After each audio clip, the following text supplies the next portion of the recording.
Newton's first law of motion.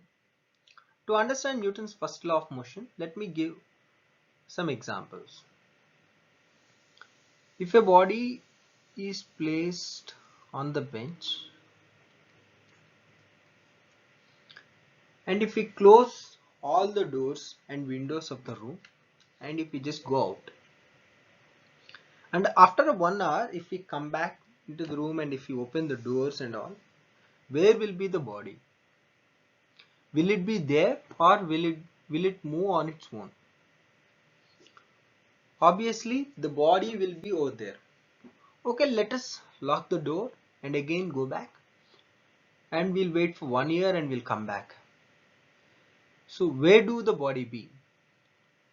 Will the body be there in the same place or will it be anywhere else? Yes, of course, the body will be in the same place where it is. So this fact tells us that the body cannot change its position on its own. That means a body cannot come to into motion or a body cannot change its velocity on its own. In the same way, just imagine another case.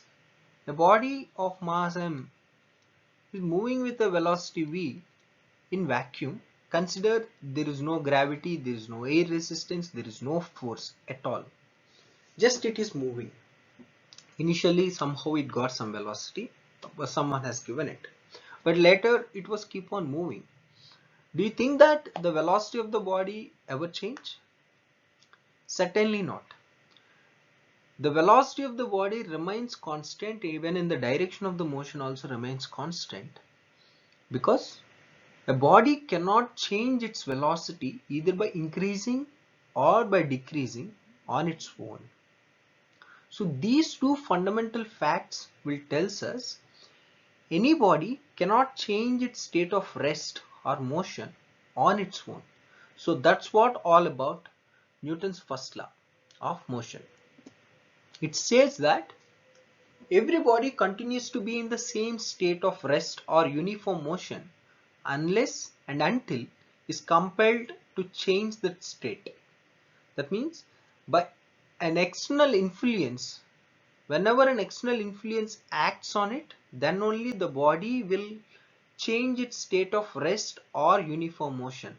Otherwise, the body itself cannot change its state of rest or uniform motion, is nothing but Newton's first law of motion.